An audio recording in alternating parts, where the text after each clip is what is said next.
ላለመውደቅ መፍራት እና ስኬቱን ያመጣቸውን ኃላፊነቶች ወይም ከኮምፎርት ዞን መውጣት በራሱ የሚፈጥረው ፍርሃት ማለት ነው። እንዴት ነው ግን የሚፈጠረው? ይችላሉ ያ በራሱ ፍርሃታቸውን ያቀልላቸዋል እና በእነዚህ መንገዶች ፍርሃትን በተወሰነ መልኩ መቀነስ ይቻላል። ግን ሙሉ ለሙሉ ማስወገድ እንችላለን? ለማስወገድስ ምን ማድረግ እንችላለን? ቢሆን ቀድመው ቢያውቁት ይመርጣል። ቀጣዩ የሚመጣው ሰው የመጀመሪያው የወደቀውን ያህል መውደቅ አይጠበቅበትም። ብዙ ዋጋ መክፈል ሳይጠበቅብን ከነዛ ሰዎች ከሰሩት ስህተት ወይም ከነሱ ተሞክሮ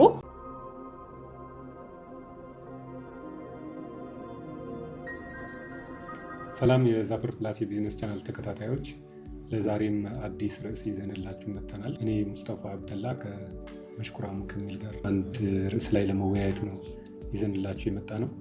የዛሬው ርዕሳችን ቢዝነስ እና ፍርሃት የሚል ነው። በቢዝነስ ፍርሃት እንዴት ይፈጠራል? ማስወገድስ እንችላለን ወይ? ምን አይነት ተጽዕኖዎች ይኖሩታል? የሚሉት ነጥቦች ላይ ውይይት እናደርጋለን። አብራችሁን ቆዩ። ለውይይታችን መነሻ እንዲሆነን ፍርሃት በቢዝነስ ምንድን ነው? መልካም። እንግዲህ ፍርሃት ማንኛውም ጀማሪ ቢዝነሶች ወይም ደግሞ ኢቨን ቢዝነስ ውስጥ እንኳን ለረጅም ጊዜ የነበሩ ሰዎች ሊገጥማቸው የሚችል ስሜት ነው። ይህ ተፈጥሯዊ ነው። የትኛውም ሰው አዲስ ነገርን ሲጀምር ወይም ደግሞ ለውጥ ሲያደርግ ሊገጥመው የሚችል ነገር ነው እና በተለምዶ ሁለት አይነት የፍርሃት አይነቶች ቢዝነስ ውስጥ ያሉ ሰዎች ወይም ደግሞ ቢዝነስ ሊጀምሩ ያሰቡ ሰዎች ይገጥሟቸዋል። አንደኛው በብዛት የሚታወቀው ፊር ኦፍ ፌለር የሚባለው ነው። ውድቀትን መፍራት ነው። ያ የሚመጣው ነገን ካለማወቅ እንዲሁም ደግሞ ወይም ከአንሰርቴኒቲ ማለት እንችላለን። ያወጣሁትን ገንዘብ ስራው ላይ መልስልኝ ይችላል፣ ልከስር እችላለሁ፣ አሊያም ደግሞ ያመኑኝ ሰዎች እዛ የጠበቁኝ ቦታ ላገኙኝ ይችላሉ የሚሉ የመሳሰሉ ስጋቶች በውስጣቸው ሲያድር የሚፈጠር አይነት ፍርሃት ነው። ሁለተኛው ደግሞ ፊር ኦፍ ሰክሰስ እንለዋለን። ይሄ የሆነ ትንሽ ለማመን የሚቸግር ይመስላል። ይሁን እንጂ ያለ ነው፣ በጣም የምናየው ነው።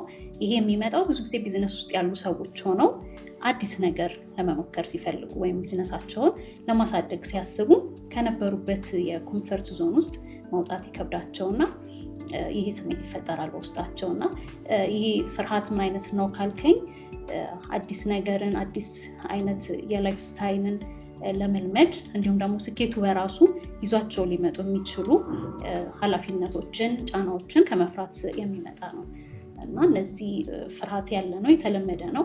ግን ዋናው ነገር ፍርሃትን በሚገባ መረዳትና ማኔጅ ማድረግ ከቻልን ከስኬታችን የሚገድበን ነገር የለም ማለት ነው።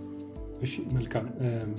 ፍርሃት ሁለት አይነት ፍርሃት እንዳለ ፊር ኦፍ ሰክሰስ እና ፊር ኦፍ ፌለር፣ ላለመውደቅ መፍራት እና ስኬቱን ያመጣቸውን ኃላፊነቶች ወይም ከኮምፎርት ዞን መውጣት በራሱ የሚፈጥረው ፍርሃት ማለት ነው።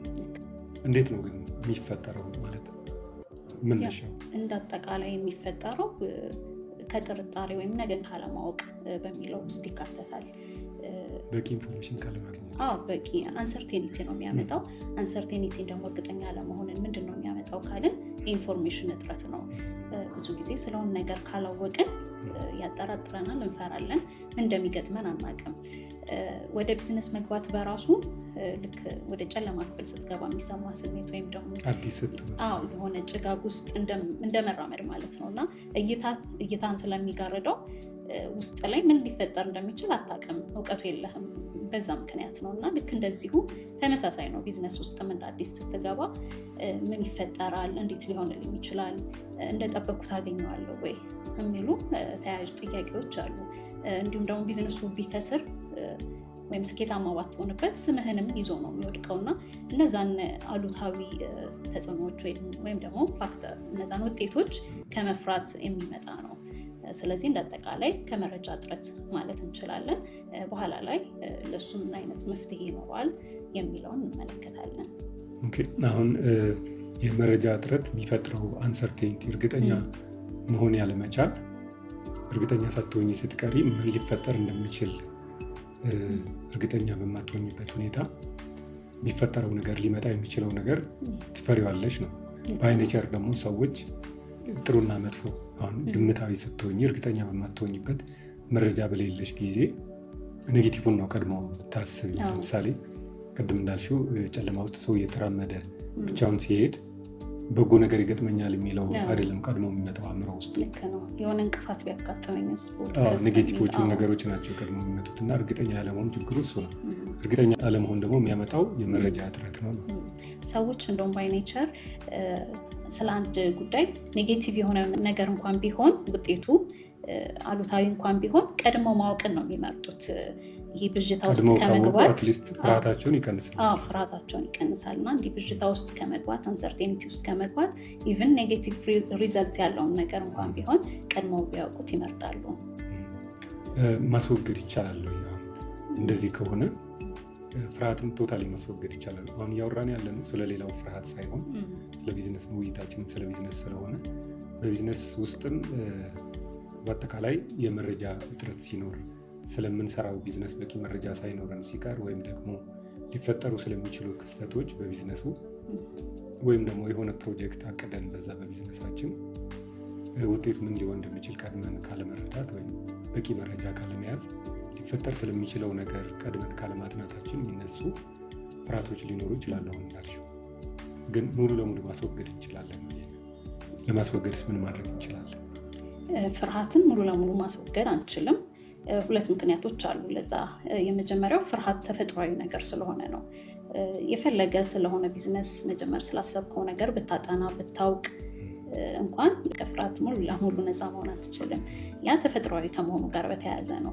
እንዳልኩ ቢዝነስ ውስጥ ያሉ እንኳን ረጅም ጊዜ ልምድ ያላቸው ሰዎች ወደ አዲስ ነገር ለመሸጋገር ወይም ቢዝነሳቸውን ለማስፋት ሲያስቡ ፍርሃት በውስጣቸው ማደሩ አይቀርም። በተወሰነ መልኩም ቢሆን መኖሩ አይቀሪ ነው። ስለዚህ አንደኛው ተፈጥሯዊ ስለሆነ ሙሉ ለሙሉ እናስወግዳለን ማለት አንችልም። ሁለተኛው ነገር ደግሞ ሁሉም ነገር በእኛ ቁጥጥር ስር አይደለም። ስለ ቢዝነሱ በደንብ አወቀን አጣራን ካልኩሌትድ የሆነ ሪስክ ወስደን እንገባበት እንችላለን። ግን ሌሎች ደግሞ ፋክተሮች አሉ ቢዝነሳችን እንዳሰብነው ላይሆንበት የሚችል። ስለዚህ 100% ሰርቴኒቲ ማምጣት አንችልም። ሙሉ ለሙሉ እርግጠኛ የምንሆንበት ነገር መፍጠር አንችልም። የፈለገ ጥናት ብናደርግ መረጃ ብንሰበስብ፣ ምክንያቱም ከኛ እጅ ውጭ ያሉ ነገሮች አሉ እኛ በቁጥጥር ስር ማዋል የማንችላቸው ነገሮች። ምክንያቱም ቢዝነስ ውስጥ ስትሆኚ ኤክስተርናል ፋክተሮች አሉ፣ ኢንተርናል ፋክተሮች አሉ።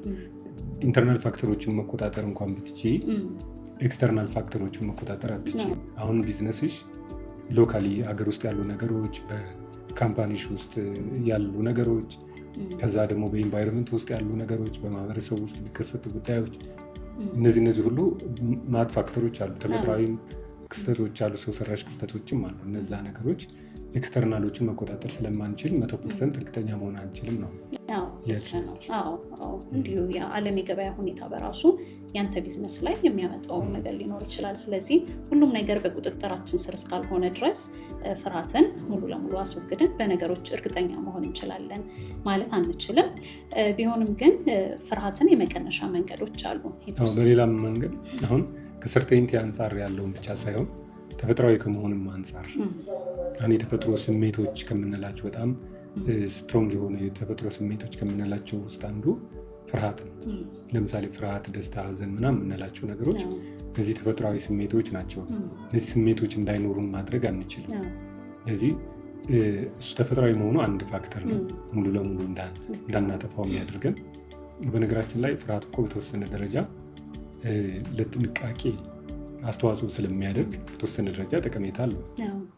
ስለዚህ ሙሉ ለሙሉ እንዲጠፋም አይፈለግም። ግን ሙሉ ለሙሉ እንዲጠፋ አይፈለግም ብቻ ሳይሆን ግን ብንፈልግ ራሱ ማጥፋት አንችልም ነው ያልሽኝ። ይሄ የፍርሃት ስሜት በራሱ አሁን አእምሯችን የሚሰጠው ምላሽ ነው። ምን ሲፈጠር አንድ ነገር ጉዳት ሊያደርስብን ይችላል ብለን ስናስብ ወይም ደግሞ የሚመጡ ሪስኮችን ከመፍራት አንጻር በባህሪው አእምሯችን የሚሰጠው ምላሽ ነው እና ተፈጥሯዊ ነው። ይሄን መቀየር አንችልም።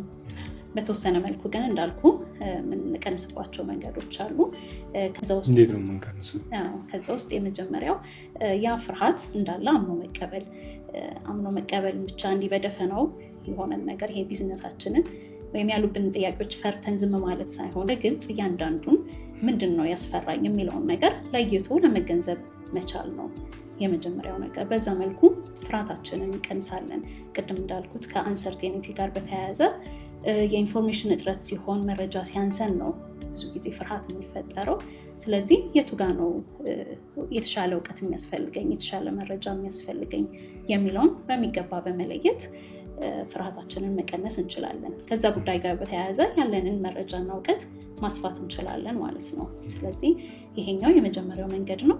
ለምሳሌ አሁን ያልተጠበቀ ወጪ ቢያጋጥመኝስ፣ ዋጋው ቢወርድስ፣ ለኪሳራ ቢዳርገኝስ፣ እነዚህ ነገሮች ከሆኑ አንቺ እንዳልሽው እንደመሰለኝ አሁን በቂ መረጃ በመሰብሰብ ይህን መፍታት እንችላለን። ጥናት በማድረግ ጥናት ማድረግ እንችላለን። ለምሳሌ በማክሲማም ሊኖረው የሚችለውን ኮስት ወጪ ቀድሞ ማጥናት ያልተፈለገ ወጪ ሊኖረው ይችል ይሆን ብሎ ከመፍራት ያድናል እንደማለት ነው።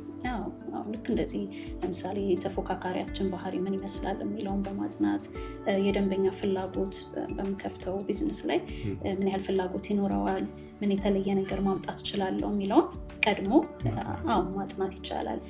ለዚህም ነው እኮ አይደለ ፊዚቢሊቲ ስተዲም የሚሰራው የአዋጭነት ጥናት የምንለው። ይሄ ፍርሃታችንን ለመቀነስ ጥንቃቄ ኖሮን የተጠና የሆነ ሪስክ ወስደን መግባት እንድንችል ማለት ነው። ስለዚህ የመጀመሪያው መንገድ ይሄ ነው። ሁለተኛው ደግሞ በጣም አንዳንዴ ትላልቅ ግቦችን እናስቀምጥና በጣም ፍርሃት ውስጥ ይከቱናል፣ ጫና የሚያሳድሩብናል። ለምሳሌ ይህን ቢዝነስ መመስረት የሚል ግብ ከምናስቀምጥ ይልቅ መሳካት የሚችሉ አነስ ያሉ እርምጃዎችን በዝርዝር ጽፎ በዚህ ጊዜ ይሄን ብሬክዳውን ማድረግ እነሱን ከፋፍሎ በግልጽ ማስቀመጥ ያ የተሻለ የመሳካት እድሉንም ይጨምረዋል። እንዲሁም ደግሞ እንዲህ ጠቅለል አድርገን ስናየው ያስፈራን የነበረውን ነገር ይቀንሳል። በትንሹ ስንገባበት ፍርሃቱም ይቀንሳል፣ ሪስኩም ይቀንሳል። ቀድሞ ነገር አሁን ቢዝነስ ለመገንባትም ስታስብ በአንድ ዛ ላይ አትደርስም እና በቃ ብሬክዳውን አድርገህ በትንሹ ይሄን ነገር በዚህ ጊዜ ባሳካ እንደዚህ ባድረግ እያልክ ደረጃ በደረጃ የምትደርስበት ነገር ነው። ያ ሁለተኛው ነው።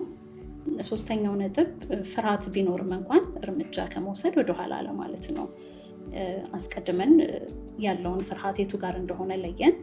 ሁለተኛ ደግሞ ያንን የለየነውን ግባችንን በትናንሹ እያደረግን አስቀመጥን። ከዛ በኋላ ወደ ውሳኔ መግባት ይኖርብናል። ስለዚህ ምንም ያህል ፍርሃት ቢኖርም የተጠና ሪስክ እስከወሰድን ድረስ ወደ እርምጃ መግባት ግድ ይለናል። አለበዚያ ፍርሃቱ ይዞን ወደኋላ እንዲጎትተን እየፈቀድን ነው መድረስ ከምንፈልግበት እንዳንደርስ። እንደፍረሽ በገባሽ ቁጥር ፍርሃቱ ራሱ ቀስ በቀስ እየተወገደ እንደውም እንደዚህ ይላሉ፣ ፍርሃትን መጋፈጥ ስትችል ነው ያስፈራህን ነገር ስታደርገው ነው ፍርሃትን መጋፈጥ የምትችለው። ስለዚህ ወደ ውሳኔ መግባት ያስፈልጋል። የተጠና የሆነ ካልኩሌትድ የሆነ ሪስክ እስከወሰድክ ድረስ ወደ እርምጃ መግባት አስፈላጊ ነው። ስለዚህ ፕሮክራስቲኔሽን ለፍርሃት ይጋብዛል ማለት ነው። እየበለጠ እያቆየሽ በሄድሽ ቁጥር ፍርሃትሽ እየጨመረ ነው የሚሄደው። ቶሎ ወደ ውሳኔ ስትገቢ ግን ፍርሃትሽ ሊቀንስ የሚችልበት እድል አለ። ፕሮክራስቲኔሽን ስራን ለዛሬ ለነገ እያልን ማሳደር የምንለው ነው። ያ ብዙ ጊዜ ከፍርሃት ጋር በተያያዘ የሚመጣ ነው እና ፍርሃት እንዲዘን አለመፍቀድ አስፈላጊውን ጥንቃቄ እስካደረግን ድረስ ይሄ ሶስተኛው ነው። የመጨረሻው ደግሞ እንደኛ አይነት ሰዎች ጋር ግንኙነቶችን መፍጠር፣ ጀማሪ ቢዝነስ ከሆኑ ወይም ኢንተርፕረነር የምንላቸው ስራ ፈጣሪዎች ከሆኑ እንደነሱ አይነት ተመሳሳይ ሰዎችን ቢዝነስ ውስጥ ያሉ ሰዎችን ማውራት ማነጋገር ያስፈልጋልና በዛ ሁኔታ ልምድ መውሰድ እንዲሁም ደግሞ ይሄ የፍርሃት ስሜት ራሱ እነሱ ላይ ብቻ እንዳልተፈጠረ የሚያውቁበት መንገድ ነው፣ ብቻቸውን እንዳልሆኑ። እነዛም ሰዎች አስቀድመው ፍርሃት አጋጥሟቸው እንደነበር እንዴት ሃንድል አድርገው ወደሚፈልጉት ቦታ እንደደረሱ ማየት ይችላሉ። ያ በራሱ ፍርሃታቸውን ያቀልላቸዋል እና በእነዚህ መንገዶች ፍርሃትን በተወሰነ መልኩ መቀነስ ይቻላል። እንዳልኩ ሙሉ ለሙሉ ማስወገድ ግን አንችልም። በተለይ መጨረሻ የገለጻት ከሌሎች ኤክስፒሪየንስ መውሰድ። አዲስ የቢዝነስ አይዲያ ስናመጣ አዲስ ከሆነ ብዙ መረጃም ስለማይኖረን እርግጠኛ መሆን የምንችልበት ነገር አይኖርም። ስለዚህ እርግጠኝነቱ አናሳ ሲሆን ፍርሃቱ ይጨምራል ብለናል ቅድም። ያንን የቢዝነስ አይዲያ ግን ሌሎች ሰዎች እንዴት ነው የሚሰሩት፣ ምን አጋጥሟቸው ያውቃል የሚለውን ነገር ጠጋ ብለን ከነሱ ልምድ ስንወስድ ግን ምን ችግር አጋጥሟቸው እንደነበረ፣ እንዴት እንደፈቱት በተወሰነ ደረጃም ቢሆን መረጃዎች እያገኘን ስንሄድ ፍርሃታችን ይቀንሳል ማለት ነው። ያው ቢዝነስ ኔትወርክ ማድረግ በጣም ጠቃሚ ነው ከዚህ ጋር በተያያዘ ምክንያቱም በዛ አካባቢ ላይ ያሉ ሰዎችን እናውቃለን አስቀድመው ቢዝነስ ውስጥ የገቡና ኢንፎርሜሽን በደንብ ማግኘት እንድንችል ከነዛ ሰዎች እኛ ብዙ ዋጋ መክፈል ሳይጠበቅብን ከነዛ ሰዎች ከሰሩት ስህተት ወይም ከነሱ ተሞክሮ በቀላሉ እየተረዳን ማስተካከል እንችላለን ማለት ነው እና ውሳኔ ለመወሰንም የተሻለ ያደርገዋል አስቀድሞ በዛ መስመር ያለፈን ሰው ማወቅ መቻል። ይሄኛው እንደውም ቆንጆ ነጥብ ነው። ቢዝነስ ኔትወርኪንግ የሚባለው በተለይ በተመሳሳይ ቢዝነስ ውስጥ ያሉ ሰዎች በእኛ ሀገር ኮንቴክስት የቢዝነስ ባህላችን የስራ ባህላችን መደባበቅ የተሞላበት ነው እና በተለይ ተመሳሳይ ቢዝነስ ውስጥ ያሉ ሰዎች ኔትወርክ ፈጥረው እርስ በርስ ከመደጋገፍ ይልቅ የመደባበቅ በዘመናዊ ቢዝነስ ግን ከኮምፒቲሽን ይልቅ ፓርትነርሺፕ ተመራጭ የሚሆንበት አንዱ ምክንያት አንዱ የአንዱን ፍርሃት የሚቀንስበት አንዱ ከአንዱ የሚማርበት መንገዱንም ማሳጠር የሚቻልበት አንዱ ረዥም መንገድ የሄደበት ብዙ ውጣ ውረድ መውደቅ መነሳት የነበረበት ቀጣዩ የሚመጣው ሰው የመጀመሪያው የወደቀውን ያህል መውደቅ አይጠበቅበት ኦልሬዲ ከዛኛው ውድቀት እየተማረ ቶሎ ማደግ የሚችልበት እሱ ደግሞ በተራው ለዛኛው የሚጠቅመው ነገር ይኖራል እና ኔትወርኪንግ በቢዝነስ በጣም አስፈላጊ ነገር ነው። በጋራ ማደግ ነው። በዘመናዊ ቢዝነስ ፓርትነርሺፕ ተመራጭ ነው ከኮምፒቲሽን ይልቅ ማለት ነው። ኮምፒት ማድረግን ነው እኛ ሀገር መደባበቅም ነው የለመድነው እና ይሄ የቢዝነስ ባህል መቀየር አለበት። በነገራችን ላይ አንዱ የፍርሃት እንትን ነው። ለምሳሌ አሁን በቂ ዲማንድ ላይኖር ይችላል የሚለው ፍርሃት የአተፎካካሪሽ ስለ ደንበኞቹ አንዳንድ መረጃ ቢኖረው ደንበኞችን ይወስዱብኛል እንደዚህ ያደርገኛል የሚለው ፍርሃት ነው። ግን እንትኑ ዘመናዊ ቢዝነስ ጋር ስትመጪ በፓርትነርሺፕ ስትሰሪ በጋራ ሆኖ ዲማንድ የመፍጠር ራሱ አለ። ይሄ ዲማንድ ክሬሽን የምንለው አለ ያለውን ዲማንድ መጠቀም ብቻ ሳይሆን አዳዲስ ዲማንዶች አዳዲስ ገበያዎችን የመፍጠር አቅም ይኖርሻል በትብብር ስትሰሪ ማለት ነው። እንግዲህ የተከበራችሁ የዛፈር ፕላስ የቢዝነስ ቻናል ተከታታዮች ለዛሬ ይዘነው የቀረብነው ፍርሃት በቢዝነስ የሚለው ርዕስ ላይ አጠር ያለ ውይይት አድርገን በዚህ ያጠናቀናል። በሚቀጥለው ቪዲዮአችን በሌላ ርዕስ እንመጣለን። እስከዛ ከዚህ ጋር የተያያዙ ጥያቄዎች ካሏችሁ በኮሜንት ላይ ጻፉልን። አብራችሁን ስለቆያችሁ እናመሰግናለን። ሰላም።